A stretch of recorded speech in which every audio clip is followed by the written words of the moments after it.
What is going on, everybody? It is time for the Instant Classic Wrestling Podcast, the only podcast that is always, and I mean always, an instant classic. I'm excited we get a chance to talk about TNA again tonight. If you haven't already, be sure to check out my article on dailyDDT.com. The only person who writes about TNA, because I don't know why, but I try to write about TNA, keep the positive light out there for them. So I always enjoy writing them. Not too much work, pretty fun. Um, but let's jump into this TNA Impact Wrestling show. We started off with Eddie Edwards.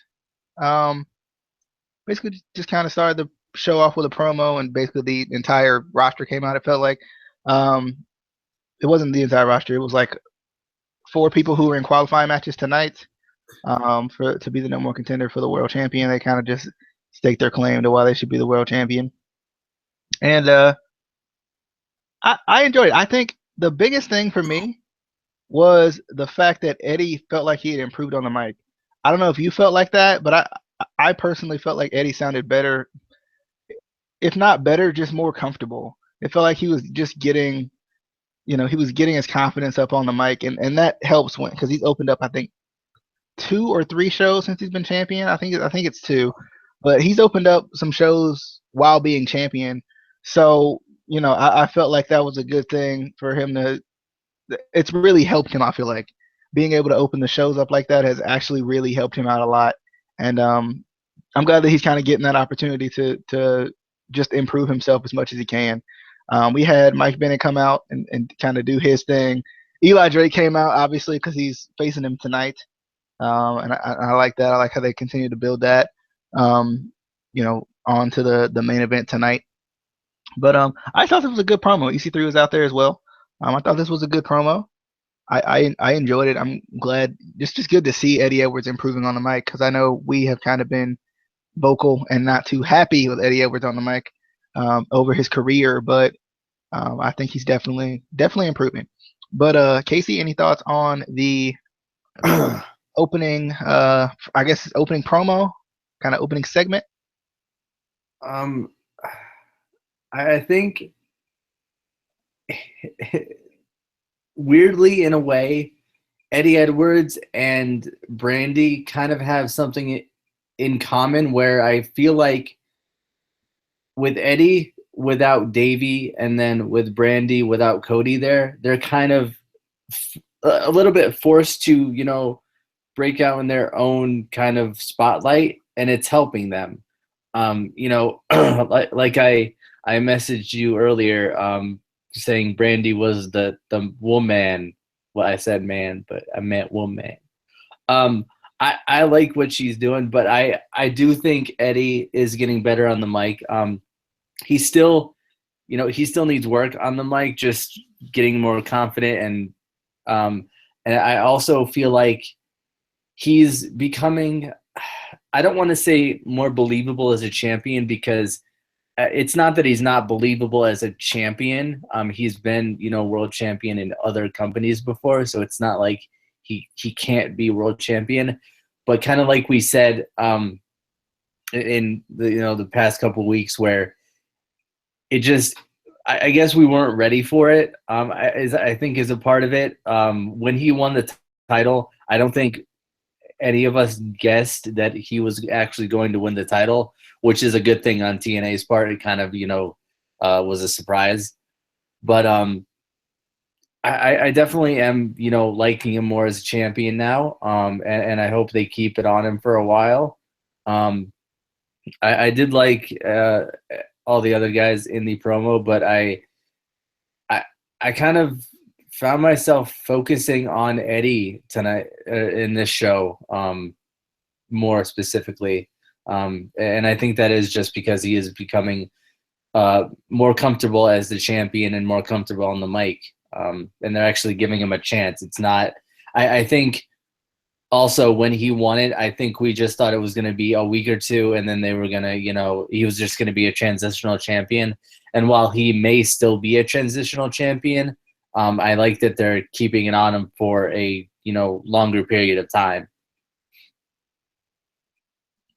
Yeah, I definitely agree.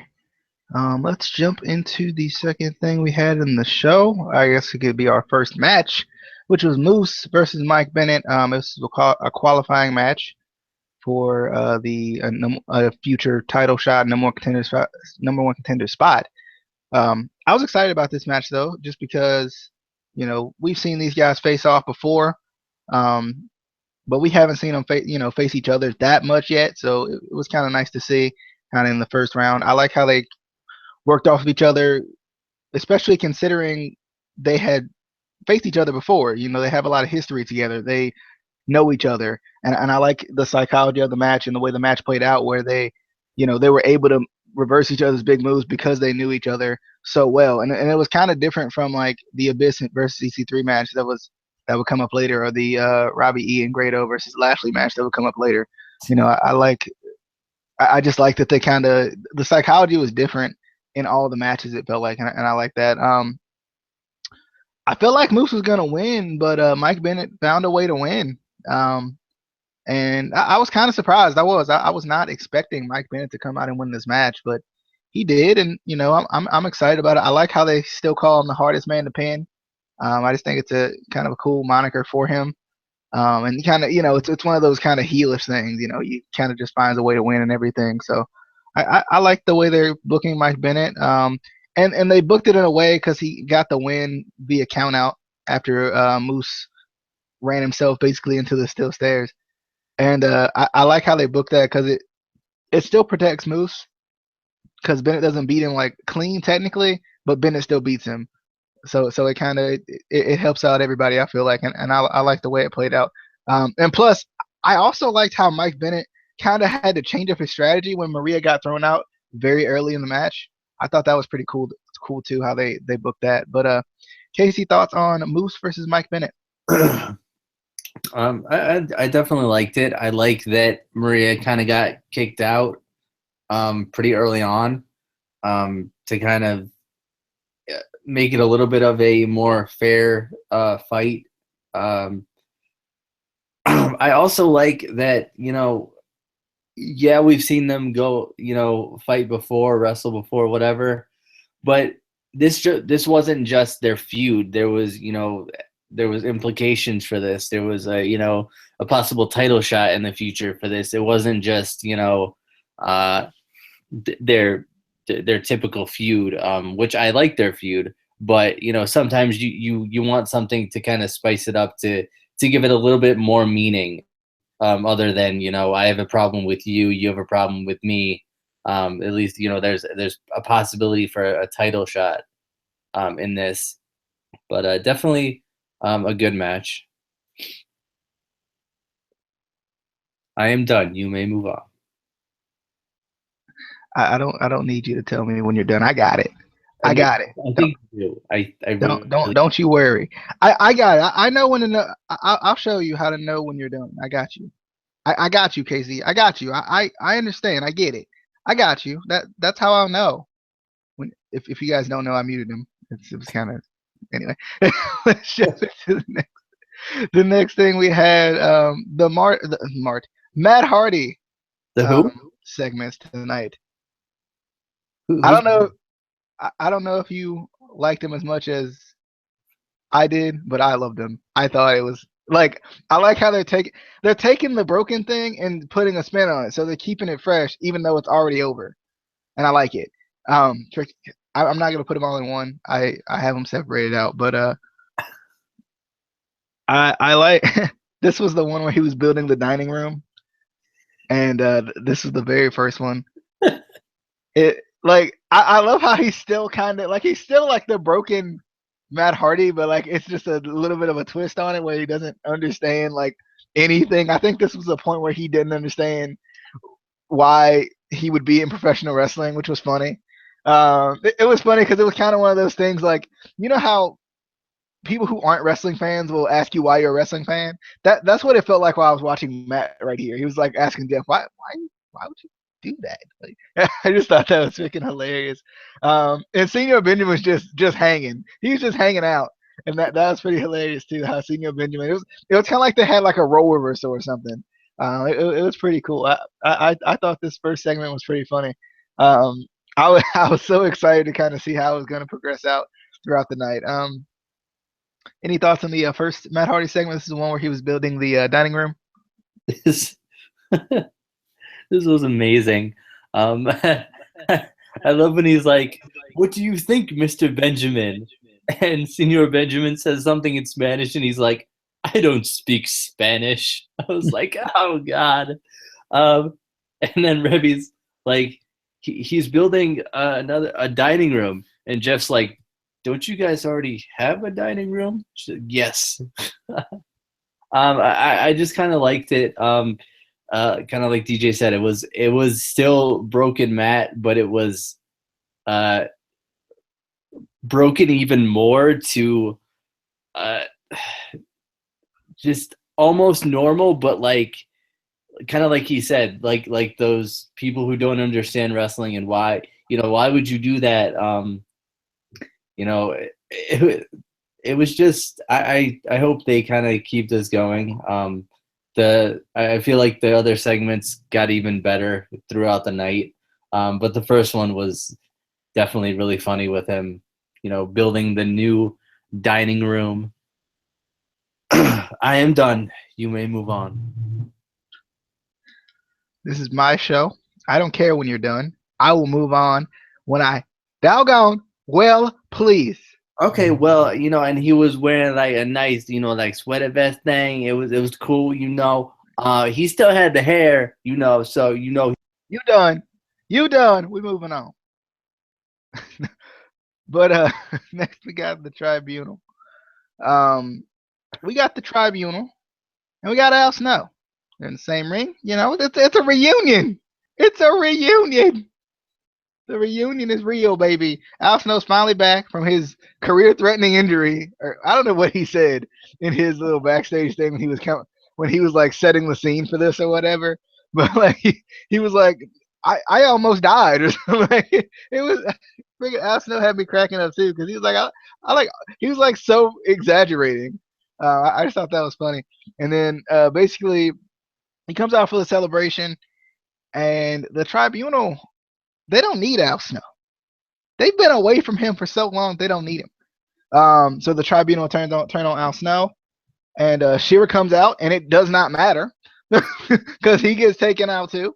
Um, I I like this segment though. I'm glad that they're kind of maybe pulling Al Snow off of TV. I think he was entertaining as the tribunal's kind of their manager and everything. But it's not a bad thing to pull him off TV. I think I saw an announcement that his Wrestling Academy is actually going to be the developmental for TNA. So maybe they're going to have him focus more on that instead of being on TV.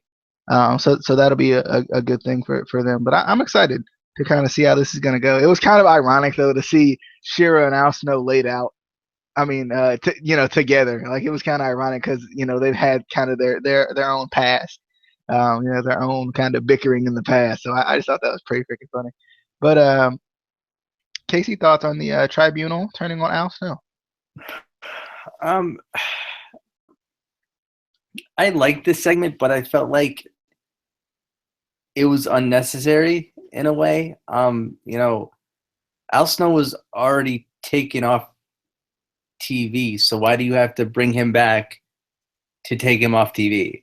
It didn't make sense to me. You could have just kept him off TV and made some announcement or storyline where he's not coming back or whatever. I don't think you really needed to bring him back just to get him beat down and then put him off TV. It just I don't know. And then the Shira thing didn't make sense to me because I was like, what? Why is Shira coming out to help Al Snow when Al Snow was being a dick to him? And why? What? I mean, Mahabli, I know you like to dance and you like to fun. Getting beat down for somebody that doesn't like you anyway, that's not fun, bro. Why? What you doing? What are you doing? I don't get it. I don't know. I I liked the segment. It was entertaining. I don't think it was really necessary for the show. I am done. You may move on. Oh God, I see why Amy hates you. Let's continue. We have Jesse Goddard. He's outside and he's waiting for Aaron Rex. He invited him. He cordially invited his bro to come out and fight or come well have a discussion. He just wanted to talk to him. He just wanted to talk to him. That was it. Any thoughts on Jesse Goddard's looking for a fight? I mean, he looking for a fight. Yeah, a specific. It's funny because if I would have skipped this segment, Casey would have been like, "Why'd you skip this segment?" I would have. And he had nothing to say about it. Basically, I said it's words. I said words about it. barely. All right, let's jump into Abyss versus EC3. I was excited for this match too because we a lot of chances at the world title. Now, albeit, does he need it? No. Abyss is kind of, he's been around for a while. He's kind of done all he can do.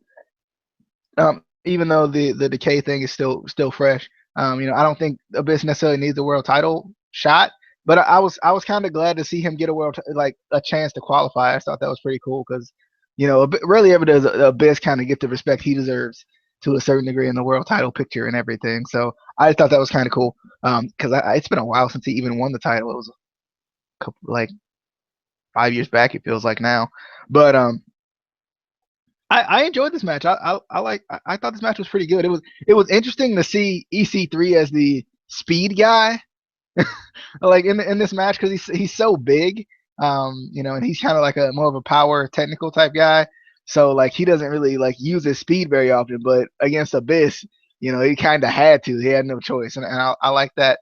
The freaking choke slam on the apron was pretty freaking cool. I was like, okay, Abyss, I see you with the choke slams on the apron. But obviously EC3 gets the win, and basically Abyss got overzealous with the chair, and it basically backfired on him, and EC3 ended up putting him away. But I enjoyed this match. I think he put him away with a sleeper hold on top of that. But I enjoyed this match. It was just nice to see Abyss kind of back in the title picture, even though you knew he wasn't going to win. Just for him to get that chance was still nice. He's obviously a guy who continues to work hard, even though he may not get the reactions that he used to, even though now he's pretty much kind of rejuvenated his career a little bit with the whole beautiful. Sorry, Abyss. He makes me freaking. He cracks me up with that. Um, Thoughts on Abyss versus EC Trace? Yeah, this was a match. Um, and EC3 was in this match, and Abyss was in this match. Abyss was beautiful, and EC3 was EC3. And they did a lockup, and they did moves, and there was a choke slam, and then there was a chair, and a possible sleeper hold thing, and then Abyss and the Decay. They a good We're team. losing viewers as you speak. They're actually coming in right now. I can see them. I can see them right now. They're all coming in, even though I can't see the viewer count. But I'm pretty sure it's rising steadily. But yeah, yeah.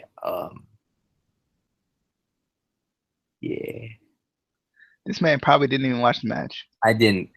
and it's funny because he gets on me about not watching stuff, and then he does stuff like that. I'm just saying, this man, this man, this man. Anyway, we got a video package promoting Eddie Edwards and Eli Drake. I like this. Um, it was kind of similar to last week's video package. If I'm thinking of the right one. Because Eddie Edwards faced Lashley last week, but it was kind of more personalized. It felt like, and it was cool to kind of see Eli Drake kind of fighting back the words of Eddie Edwards. I like that. I like kind of how they went back and forth, although they weren't in the same room at the same time. I like how they edited this, but I enjoyed it. I thought it was good video package to build up the main event. That's one of the things that I've praised TNA on all years. They, for the most part, for the majority of the shows, that they've pretty much built a match a week ahead. or made sure that there was a match you had to look forward to. And I think that's kind of an issue with Raw, and Raw and even SmackDown to a certain degree. They don't always build towards the next week. They don't make you like with TNA. It seems like if nothing else, you're gonna have at least one match to look forward to the next week, and you're gonna know about it the week before. Now, albeit is that because it's pre-taped? It could be, but then again, I mean, you know what you're doing in advance, so it's not like it's an issue. And I kind of wish Raw would do that a little bit more. SmackDown would do that a little bit more. Even NXT to a certain degree, just WWE in general, because I think that would help with the viewer count a little bit. If I know that there's a U.S. title match going on next week, I might be more prone to watch it than just randomly throwing it on me after the last minute. But any thoughts on the Eli Drake Eddie Edwards video package? I was excited for the match. I was excited that Eli Drake was getting a title shot, even though he wasn't going to win the title. Just because like I said, I hope they keep the title on Eddie for a while. I definitely would like to see Eli Drake as the champion. There's a bunch of guys that I think now that we've kind of in wrestling in general have gotten away from the big guy always being the champion. There's a bunch of guys that I would definitely like to see in TNA and WWE as a champion. I think for a lot of guys, TNA, there's more of a chance that you're gonna become champion. Sami Zayn can get a freaking intercontinental. Anyway, but he's getting a shot. Yeah, they're not going to give him the title because he's amazing and he's great. He's the man. He's the best thing ever. Except for Alexa, she's better. But they don't give her the title either. Because why would they do that? Because she'd be the best in the world at what she does. Anyway, I'm done. Good thing. I'm just gonna clap for that. Sorry. We got Gail Kim giving a big announcement, but we didn't get to the announcement. She did bring out Jade. She praised Jade a lot. It kind of sounded like a retirement speech. I don't know if you got that vibe off of it, but I felt like it sounded like a retirement speech for some reason. I don't know what it was about this, but it sounded like it was like a retirement speech, and I was like, what just happened? what just happened? No, don't retire. You just got the title back. No. But then she basically gets beat up by the Decay, more so Rosemary. And JB got beat up, poor guy. And this is kind of, I don't know if you felt like JB was gonna like announce he was like head writer or something, because like that's what I thought. Yeah, the way he was saying it, he was like, I gotta I'm so honored to be here or whatever. It was just the way he was talking. It felt like he was gonna like announce that he had got a new job position or something. Because he had talked about you've always seen JB the ring announcer or whatever. I just thought that was freaking that was funny how they played that out. But any thoughts on the Gail Kim announcement? I know I got a Matt Hardy segment to go back to. Yeah, because you'd be skipping over segments. I definitely liked it. You probably didn't watch it, like half the matches on the show. I didn't watch the matches, but I watched the segments. No, I definitely liked it. It had a bunch of swerves in there, it felt like. First of all, with JB, because, he said, I've been here since the beginning. You know me as JB, the ring announcer, commentator, whatever. I was expecting him to say, I'm the new head of creative or whatever, or go crazy and kayfabe say I'm the new owner of TNA or something. I could see them doing something like that, but I definitely liked that he kind of said that he and Gail Kim have been friends for a long time. He's friends with he's best friends with her husband, things like that. Kind of there's a real connection there. So he brings her out for her announcement, which did sound like it was going to be a retirement announcement. You know, at this point, and we've said this for a while now. Even back when she, was inducted into the Hall of Fame, that she's been around for so long that if she wants to retire, she deserves it. Um, and usually, 90% of the time, when you are inducted into the Hall of Fame, you are either already retired or going to retire pretty soon, or leave the company pretty soon. We've seen that with Sting, Kurt Angle, Ric Flair, all those guys. So I mean, they could be building up to one last kind of storyline with Jade where she kind of really puts Jade over as the next kind of Gail Kim, for lack of a better term. Um, which I think would be cool, having her go out, like that. Um, so I mean, either way, we're gonna be sad if she leaves, but it definitely got me, curious as to what the announcement was going to be. Where is this gonna go? Is this going to go into a feud with Rosemary? Is there gonna be, is Rosemary gonna have a tag team partner? Are they gonna have a tag team match? What's going on with this? Yeah, Um, a little discussion point here though about Gail Kim. If she was to retire, do you think that would actually improve the Knockouts division? I personally do. Now, I think Gail Kim's amazing. I think she's the best right now.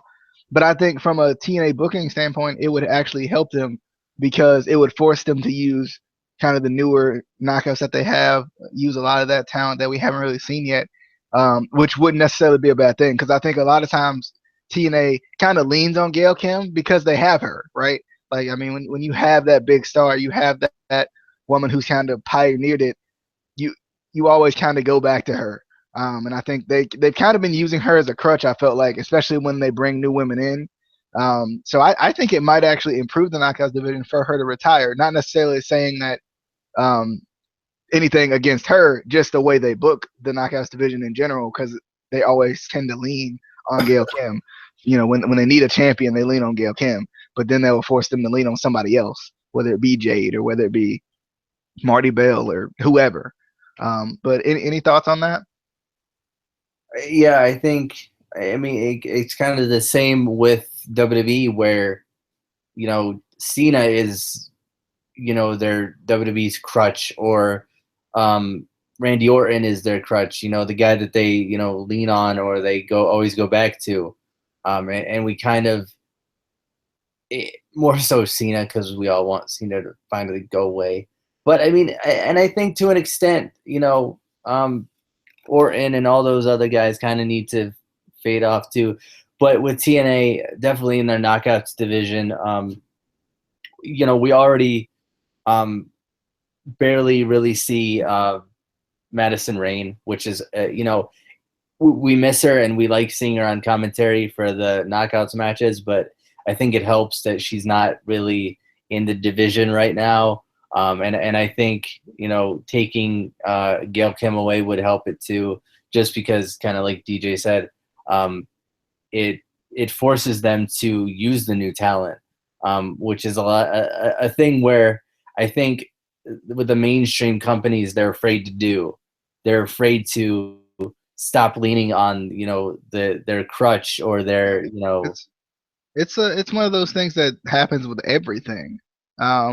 When you think about it, like if you're trying to get like a big time job, you got to have that experience first. Like and that's kind of how it is for wrestling companies too. They want that kind of more experienced person. Like they don't want to just throw you out there. You're not knowing what to do and everything. And I think we talk about how, or at least you do, talk about how you want like these guys like Cena and Orton and whoever. I can't think of another one off the top of my head. Maybe even Undertaker, I guess. We want them to kind of retire, maybe because it's not only the best for the business, but best for them, in their long term life. But it's a difficult thing. You know, when you love, I feel like when you love what you do, and especially once you get a job you love, it's hard to let that go. You know, it's kind of, I mean, when you think about it, just normally in, you know, in life, there's a lot of older people who continue to work past retirement, just because they love working, they love what they do. And I think that's kind of how it is with wrestling. Is like, especially if you're an athlete, you know, it's tough to hang it up because it's like, you know, you're in the limelight, you're in the spotlight, and once you let go of that, to a certain degree, it's hard to get it back for a lot of people. I mean, we've seen it with like Jake the Snake. Like, people, obviously, people still know him, but you know, he's not where he used to be as far as like in the limelight and everything. Um, you know, some people kind of stay in it, like Flair. But you know, for the most part, like once you're out of the limelight, like you're pretty much out of the limelight. You know what I mean? You know, I think it's kind of hard. You got any thoughts on that before we move on to the Matt Hardy segment? I mean, yeah, it's tough because you don't want to.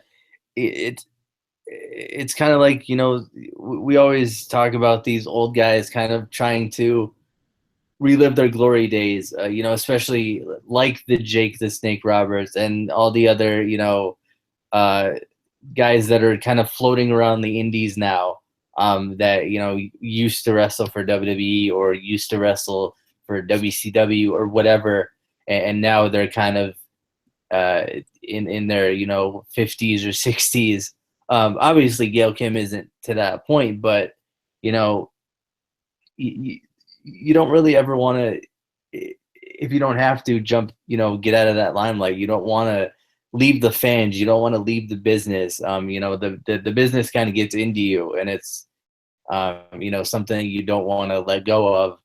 And then, like I was saying before, for the company, for the booker, you don't want to lose that big star, and you're kind of afraid to uh, take a chance on the new guys. But I feel like at, at a point with TNA and WWE, if you signed these guys, obviously they're good enough. So or women, you don't just.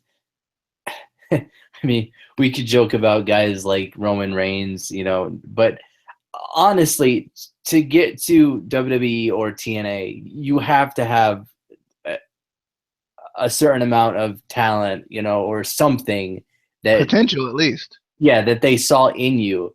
So I think they should be able to trust you enough to at least, you know, give you the chance to, take the ball and run with it, take the brass ring, whatever, and run with it. Um, and I think some of these companies are afraid to do that. I don't know. But either way, I hope Gail Kim does what's best for her. Um, All right, so let's jump into the Matt Hardy segment. Um, the that sweater was like a bad like Christmas sweater or something. But basically they tried to revive his memory, jog his memory a little bit with the obsolete song. It didn't work. Matt was like, "Well, this is ironic." Uh, and then Jeff Hardy took him outside, and it was funny because he called him Brother Hero. I thought that was funny. Then he called Rebby Becky, I think was what it was. He was like, she was like, it's Rebby, it's Rebecca or whatever. I just thought that was funny. And then he was like, Jeff was talking about taking him somewhere to kind of jog his memory, and then Matt was like, "Where's your car?" And Jeff was like, I'm on two wheels. This should really jog your memory." And he was talking about how he broke his leg and everything. Matt just nothing, just nothing. And I think the funniest part was just Matt's reactions to everything that was being said. Like it was just hilarious. Any thoughts on the second Matt Hardy segment we got of the night? um, I told you you'd love it, by the way. I told you. just him getting their names wrong, and the all the references that they made to, like Jeff breaking his leg and all that stuff. It was just, uh, I, I, like I said, the segments just got better and better. And I can't wait to see what they have even for next week. But it's I liked it. He DJ's not wrong all the time. For this one, I did like it. I definitely liked. You've liked pretty much all of them. Yeah. Like every time I told you this is gonna be amazing, you pretty much agreed when it comes to Matt Hardy. Yeah. But let's jump into the next match we had, which is DJZ versus Trevor Lee versus Rockstar Spud. Winner goes on to the qualifying. I don't know if it's a qualifying like set of matches or qualifying match, like they're gonna be like a fatal four way or something. But I assume it's probably gonna be a fatal four way because they've done this like qualifying tournament type thing or series type thing recently. So, but I enjoyed this match. I just like the kind of the clash of styles. Each man brought their own different thing, to the match, and I was just excited to see this, and I was excited because I always like it when TNA lets the X Division guys, like the X Division stars, have a chance at the world title, even if they don't win it, even if they're not going to win it, even if you think they're not going to win it. It's still a good thing because it keeps the X Division as kind of that.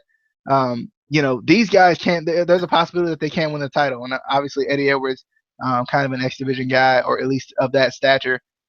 Um, you know, he is the world champion right now, so it kind of makes that realization even more possible. But I do, like that the X Division kind of had their chance in this. But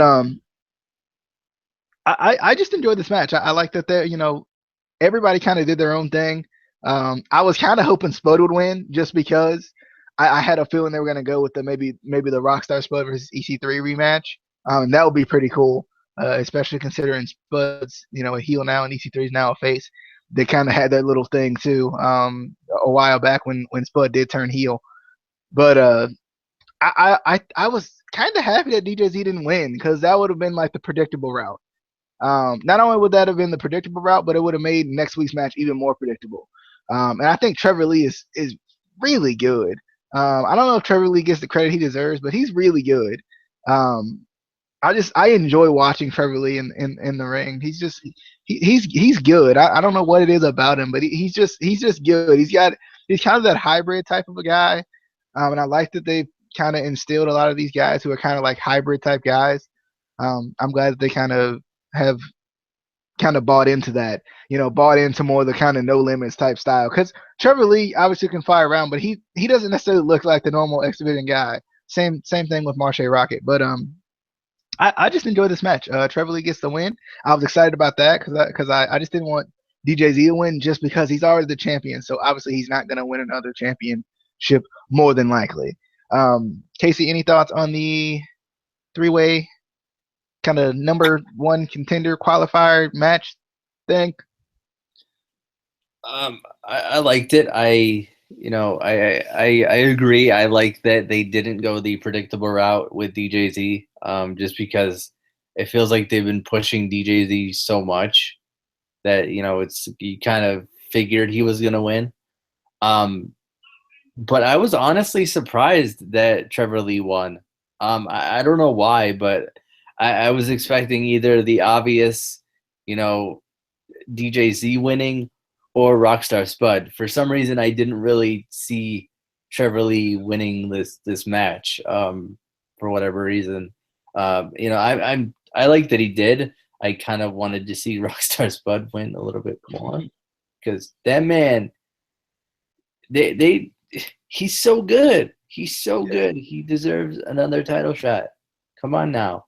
But I definitely, can't wait to see what they do with this. I would love to see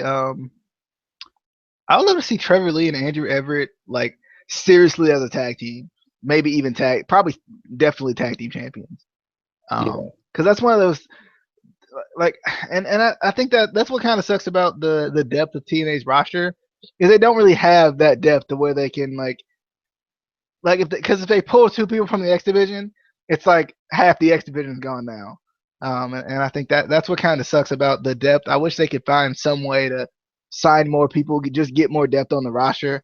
Because I think like the thing is like the roster is good now. I think the roster's at a nice size to where like no one really gets overlooked, no one really gets, um, and if they do, it's not for long.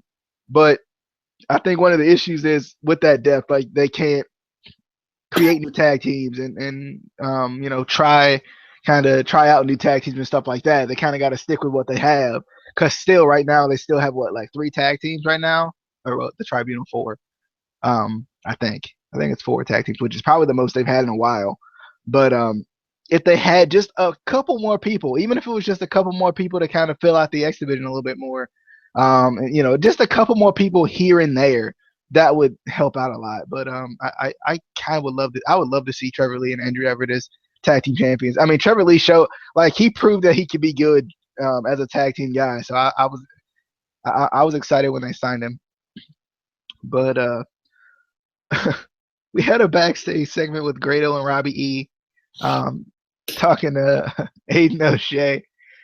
And it was funny because they were excited. The bromance from Halloween, they was gonna carry over the momentum from Halloween, which they didn't have much because destroyed them.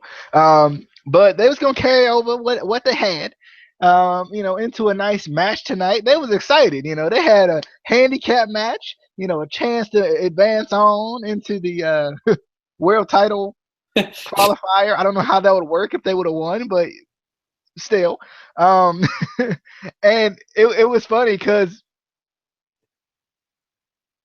Aiden O'Shea, he was he was like, you guys got a handicap match, and they, obviously they were excited, and I was thinking it was gonna be 3-on-2, and then he said it was Lashley, and I was like, well, same thing, right?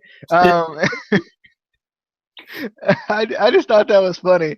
Because I expected it to be 3-on-2. I always I love the Aiden O'Shea backstage segment.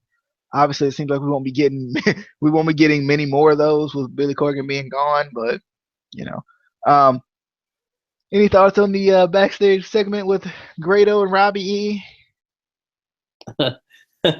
um, I was actually surprised to see Aiden, for whatever reason. I was surprised to see Aiden O'Shea there again. Obviously, TNA is pre-recorded, so and I mean they could still keep this going without showing Billy Corgan. He could still, the boss, whoever, could still be in there, and Aiden O'Shea could still be, his bodyguard or whatever. It doesn't necessarily have to be Billy Corgan. It could just be whoever. But I definitely liked it. The funniest part was after they find out who their opponent is, they they walk away, and Grado's like, "Well, we could try." I lost it just the way he said, "We could try." I was like,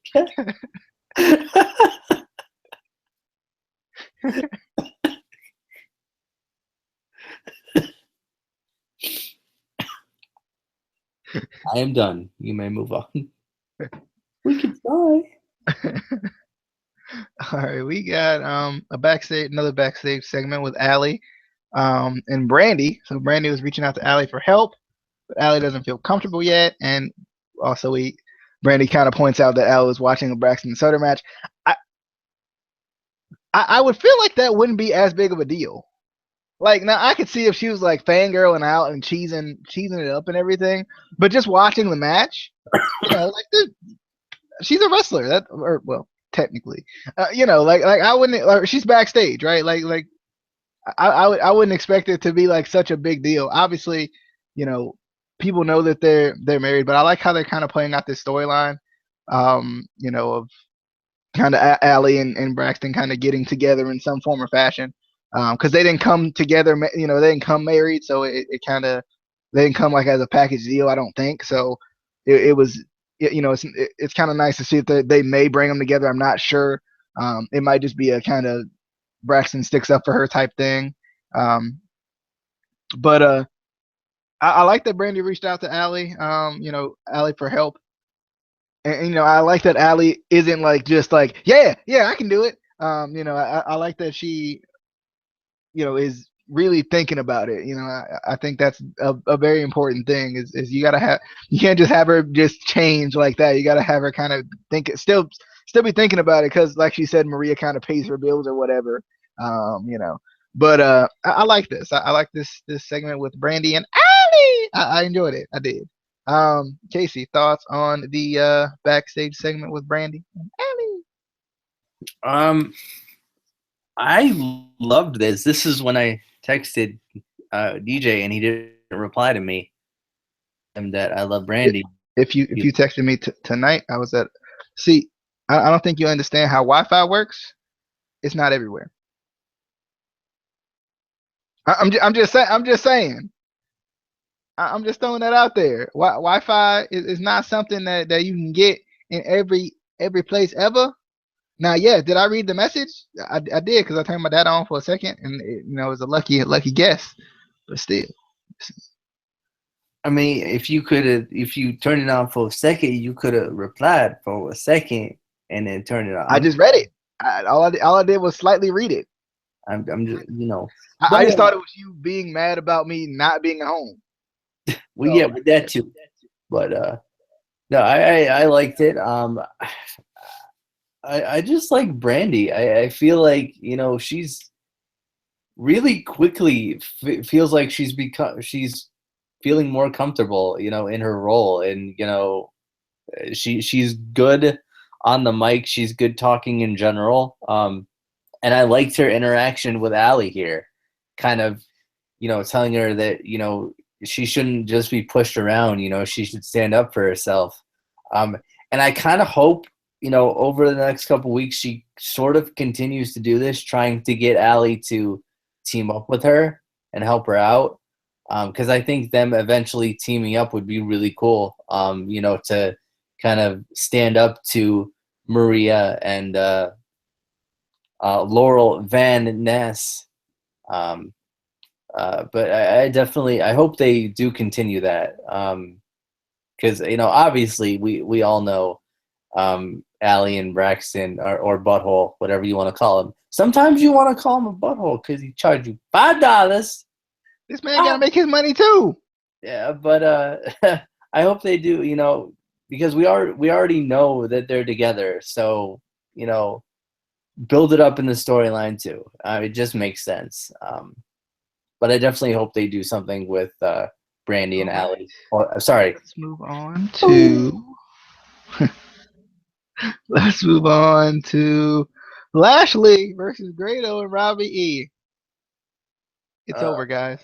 It's like by the time I finished that, it was over. I mean, sorry, Grado and Robbie E. Like that's all I can say. Grado was pretty funny in this match, though. Grado didn't wanted none to do with Lashley. With that first moment when he stepped in the ring and he was like, "Nope," and he just walks out and tags in Robbie by himself. I thought that was funny. And then freaking when Lashley was doing the suplex or whatever, and Grado starts like punching him from the side. That was freaking funny too. But Lashley, he beat him up pretty bad. Plus Lashley was pretty mad because of last week. I was actually surprised they didn't mention anything about that controversial finish last week at all. Nothing at all. I just thought that was weird. And Brian Hedmer still refereed the main event. But thoughts on Lashley versus Grado and Robbie E? There was actually a couple seconds there when I thought they could have an upset. No, Eddie did it. But yeah, he killed him. Was it the moment the match started when they were all three men were standing up? There was one point where when and then when he did and then he I had hope, okay, and sometimes any man with two hands. I That's a shame. am done. You may move on. Oh goodness. We had the Aaron Rex and Jesse brawl on the outside. I like this. It makes sense because Jesse should be upset. And I like how Jesse's kind of catching on to what's going on. I like how he kind of is catching on to kind of Rex's his change in attitude, the way he's winning his matches and stuff like that. I like that. Um, and I like that Jesse just destroyed Aaron Rex. Simply because it doesn't necessarily make Aaron Rex look weak, but Aaron Rex is being painted as kind of the heel who does what he needs to do to win the matches. It doesn't, he doesn't want any part of these fights, and he doesn't want any part of any of the extracurriculars. He just wants to keep his title. And I like how they didn't say anything about it really, but they made sure you saw that Aaron Rex had rings on. But I like how they kind of painted that where they made sure you saw that he had rings on. Did he use them? No. This isn't the time for him to use them. Like he's still got to keep his integrity. He still got to keep his integrity about the grand championship and whatever. But you know, I I enjoyed this brawl though. I like how they kind of brought it, I guess, in the production truck. That was pretty cool. But I like how Jesse kind of just beat him down. And it's kind of just reminiscent of how Jesse's been against Aaron Rex. He just kind of has Aaron Rex's number. When Aaron Rex isn't cheating, he has Aaron Rex's number. But any thoughts on the Aaron Rex Jesse brawl? There was a little talking at the beginning, which I like too. I like how they're kind of going. They're like adjusting Rex's character, with this. But any thoughts? Um, I liked it. I feel like there was a couple little parts where it felt awkward to me. Just Would you and say botches? no, Just no, not botches. Just awkward. Just because I think it's just because we don't get a lot of backstage brawls anymore. So I think we're not really used to it all the time as we used to be. And also maybe wrestling companies just some of the shots seemed weird, and the you know I don't know, just something about it was off to me. Not that I didn't like it, I definitely liked it. It was just again, probably just because we don't see it as much as we used to. Especially back early 2000s, we used to get brawls backstage all the time. Even Attitude Era, we got brawls all the time, but you don't really see them that much in the two major companies anymore, really. So but I definitely liked it. Built up their feud. I want to see where it goes from here. Yeah, and I like that because we kind of questioned the Grand Championship and how they were going to build feuds off of it, just because of how the championship is. And we're kind of seeing that now, which I like. I like that we're seeing how they can build feuds off of this. Now, I don't know if they're all going to be like this, with like fights in the backstage and stuff like that, but I do like how they're building this up. But let's jump into the last Matt Hardy segment. Jeff and Matt take a trip to the Lake of Reincarnation. Matt had me cracking up on the back of Jeff's bike, like just his face and the way he was holding on. He just had me dying. And then Matt just doesn't remember anything. Freaking like Matt had the guy. I think it was the guy who like writes his quotes down for him or whatever. He showed up, and Matt was like, "What?" Like he was just so confused. And then Jeff Hardy tried to push him into the lake of reincarnation. He was like, "Go in, go in." He was like, "No, this one is dirty." I was like, this man's out of his mind. Uh, and then freaking, he's like, you got to go deeper. He's like, no. It's just so freaking funny. Trying to get him into the lake of reincarnation. I just thought that was funny. And then with the dilapidated boat, he was like, why would I talk to a boat? I was cracking up doing this one too. I just thought it was funny. I always like seeing anything with the lake of reincarnation. I expected like his feet to turn into something different. Like his feet to like put on like wrestling boots or something. Just because they were in the lake of reincarnation. But I just thought that was funny. I just didn't. I always enjoy the lake of reincarnation stuff. Um, I just thought the entire all of the segments were just funny. They were just hilarious. I like how they're like I said before. I like how they're taking this broken Matt Hardy thing that's already over, and they're gonna make it more over. They're changing it slightly, and it's still hilarious. But any thoughts on the last Matt Hardy segment of the night? I loved him on the back of the dirt bike. His facial expressions were great. He had his legs out like he didn't know what to do. And then they get to the Lake of Reincarnation, and the guy who writes everything down, Matt looks over at him. He's like, "Who are you?" So great. I definitely liked it. Wait, hold up, real quick before I got a question. Just keep going. I'll ask it in a second. All right. I Um, just realized something. I kind of wanted to. I wanted to see him like push Matt into the Lake of Reincarnation and have him come up as like Matt version 1 or something like that, like some other version of Matt Hardy. I thought that would have been hilarious. Um, but I just can't wait to see what they do with this next. that would be that would have been the greatest thing ever. Oh god. Um, I just realized something. You remember when Joseph Park came out of the Lake of Reincarnation?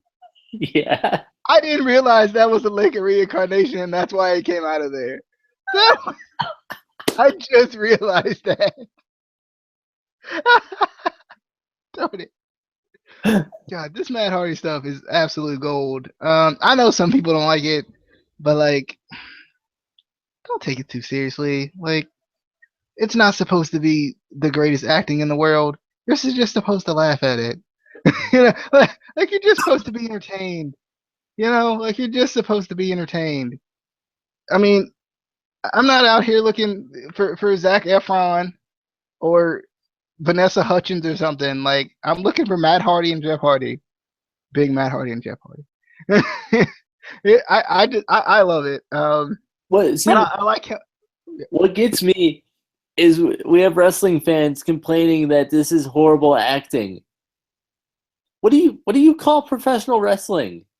It is horrible acting. Like this is what professional wrestling is, but it entertains us. Like I don't get it. yeah, like I don't know. I mean, I think people just look into it too much. Yeah. Like I'm like, but like they're not like. I mean, obviously some of them are, but like like it's not supposed to be like they're not supposed to win an award off of it. I feel like Matt Hardy should. Matt Hardy probably should win an award off of this, but I just enjoy it. It's like we always want something that's different. We want something innovative. We want something we haven't seen before. And then as soon as we get something we haven't seen before, oh, let's find any way we can to complain about it. And it's just it's unfortunate, but I enjoy it. I don't care. I don't care what anybody says, Amy. I don't care what anybody says. I Yeah, don't. Amy. I don't care what anybody says. I enjoy it. I mean, it's just is it for everybody? No, and and that's kind of you know on the other end of the spectrum. It's not necessarily for everyone. But nothing really is for everyone. You know, professional wrestling isn't for everyone. Hardcore matches aren't for everyone. Matches aren't for everyone, even though they probably should be, because that's usually what you see. But you know, like it's just one of those situations where like it's not for everyone, but I enjoy it, so I'm gonna keep watching it. I'm excited for where they're gonna take this. This is not where I expected this to go, so I like that they're still like making it interesting, and you know, and I like that. But let's jump into the main event. I almost ended the show before we got to the main event. That's it. That's all we have. Let's get to the main event. We got Eli Drake. Yeah, I love how the crowd always like every time it says Eli Drake, they're like, "Dummy!" Yeah, I love the crowd when they do that. I just think it's hilarious. Eli Drake going up against Eddie Edwards. I enjoyed this match. I really did. I just thought it was a good match, and I like how Eddie Edwards he was painted as the underdog, but kind of didn't like wrestle as the underdog. And I like how they kind of played how this match played out. Eli Drake looked good in this match. Really, going into this match, I was thinking there's no real loser from the fans' perspective. Like you know, like either way, it's gonna be a good thing.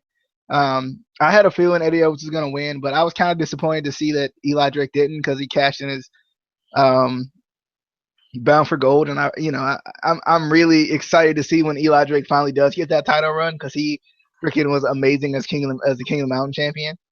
But I I just enjoyed this match. Eddie Edwards ended up winning with the Boston Knee Party. Um, and I like that they're kind of paying the Boston Knee Party as one of those things you can kind of hit out of nowhere and win the match with. You know, I like how they're painting that as such. But after the match, the DCC attacks Eddie Edwards, which is interesting because they've been attacking tag teams for so long. But obviously, there's three members, so that'll be interesting to see how they play this out. The DCC attacks Eddie Edwards, and then they reveal themselves. Bram, James Storm, and I don't know the other guy's name. It's something Kingston. Eddie Kingston, I think is his name. But I haven't actually seen Eddie Kingston before. I may have seen him like in a jobber match in NXT because that's all they do. People anyway. But I haven't seen Eddie Kingston before. I don't think. I did watch his top 5 moves. It was on his Twitter account, so I decided to watch that. He used to be in Chikara, so that's pretty cool. Um, I'm excited though. He's a veteran though. Like he's been like we might not know a lot about him, but he's been around for a while. I think he said I think his Twitter said he's been wrestling for like 15 years or something like that. So like I mean he's a veteran. He's been doing it for a while. So I'm excited to kind of see how he progresses. Because the last time we got a faction with kind of with 2 people we knew and one person we didn't know, the one person we didn't know turned out to be Eli Drake. I'm just gonna throw that out there because we knew Camacho and we knew Drew Galloway, but we didn't know Eli Drake. But we knew there was something about him. So I kind of want to see how that's gonna how this DCC is gonna play out. I was kind of surprised they revealed tonight. I don't know maybe what the motive is behind them revealing tonight, but I'm kind of surprised they revealed tonight. And I'll be honest, I kind of wish now in hindsight, I kind of wish the DCC would have just interrupted the match, like maybe like somewhere near the end where it looked like maybe Eli Drake was going to win or Eddie Edwards was going to win. Um, and then it forces Eli Drake to get his bound for gold shot back. And then he still has that, but we still have the DCC doing their thing and revealing themselves and all of that. That was my only gripe about this is I wish it would have somehow gave Eli Drake his shot back. So like it would have interrupted the match in some form or fashion. But I'm excited to see what they're going to do with the DCC now that they're revealed. It kind of I think there's more questions than answers now. Like we know who they are, but like why did they form together? Why did they why is there this bond? Is Bram like kind of like I guess you could say broken from like being around the case so much? Kind of how's that gonna play out? But Casey, any thoughts on Eli Drake versus Eddie Edwards in the DCC attack and reveal?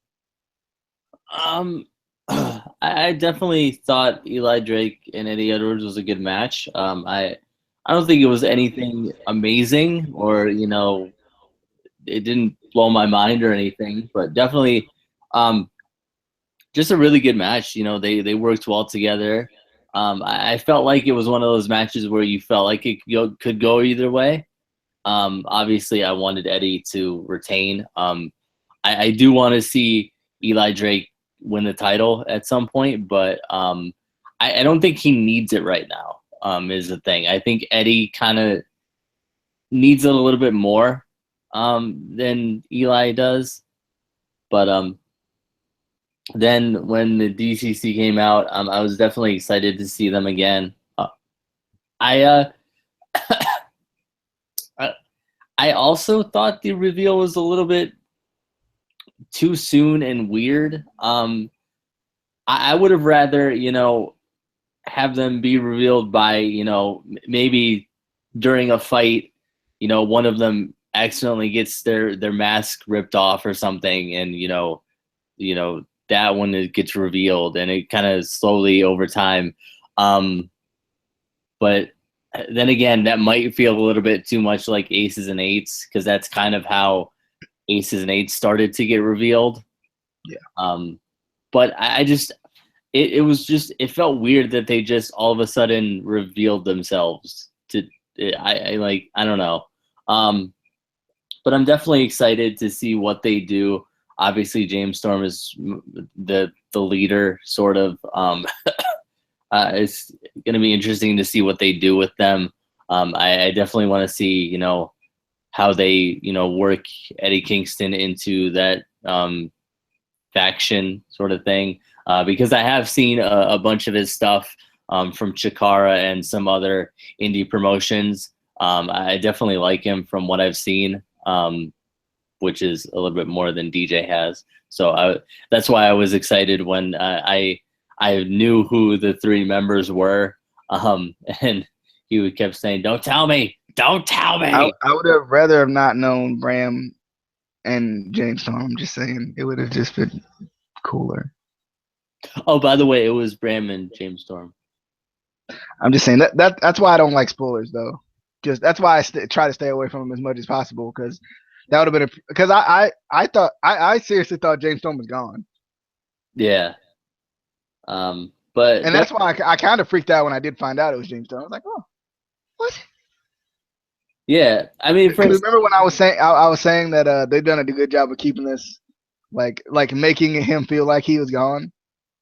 Yeah, I mean, I thought he was too. I thought they were gonna maybe change who the third member was to somebody else. I was expecting it to be somebody else. Yeah, because wasn't there like a report or something that he was actually leaving again? Yeah, I think so. Yeah. I don't know, but I'm definitely excited for the DCC to see what they're gonna do. Yeah. Or, what their intentions are. I wonder if there are going to be more members, because remember we talked about how there were more masks on that table when they were talking. So I wonder kind of like how they're going to reveal themselves. Are they going to reveal themselves as masked? Whatever that was. But are they going to reveal themselves with masks and then like uncover that night when they reveal themselves? Or are they going to reveal themselves? Like I'm kind of wondering about that. What if the tribunal was in the DCC? I know they got attacked by him, but like we've seen them change characters, if you know what I'm saying. Like they're in the all black. Yeah. So I can see that maybe being like a swerve point that they try to nail home sometime soon. Yeah. Maybe because I mean they completely like they changed for no reason. So I'm wondering if maybe they're going to be in the DCC, but yeah. I mean, there's a lot of ways they can do it. They could, kidnap people and brainwash them, or recruit new members. There's a lot of ways if they do add more members, there's a lot of ways they could do it that I think would. And when you think back to Aces and Ace, they did the same thing with Bully. When you look back at it, Aces and Eights attacked Bully multiple times, and he was still the leader. Yeah. So they could play that off. But I'm excited. To see how that's gonna play out. But if you haven't already, be sure to hit that subscribe button for us. Be sure to tell us what you thought about TNA in the comment section. Tweet us about TNA. However you want to talk to us. Talk to us about TNA for tonight, or well, I guess technically last night. I guess technically the night before because it's 12 a.m. But Anyway, I hope you guys enjoyed. I'm gonna try to get some better graphics for you guys. I've been just in a rush the last couple of days, and usually TNA just ends up at the end of my rush time. Even though I got to work tomorrow, so it's not necessarily in. But I'm gonna try to make some sort of, even if we're gonna do audio only, I would like to have a just a pretty good like TNA graphic in some form or fashion. But I will work on that at some point. But I do hope you guys enjoy. And be sure to support us. We're almost at 210 now. So that's been nice. It's been nice to see more subscribers come in. Um, I know we had some come in off the NFL picks. So I appreciate that, and I know TNA is always does pretty good anyway. So I appreciate that. Be sure to share the video though. If you have TNA fans, you're in TNA groups, you're in TNA whatever. You're in TNA. Be sure to share it, share the video. Have your friends watch it who are TNA fans, because I'm sure they will enjoy it. But like always, we'll see you guys later. Tomorrow we got the six pack coming up. It's going to be the top six wrestlers, people, personalities that we want to interview.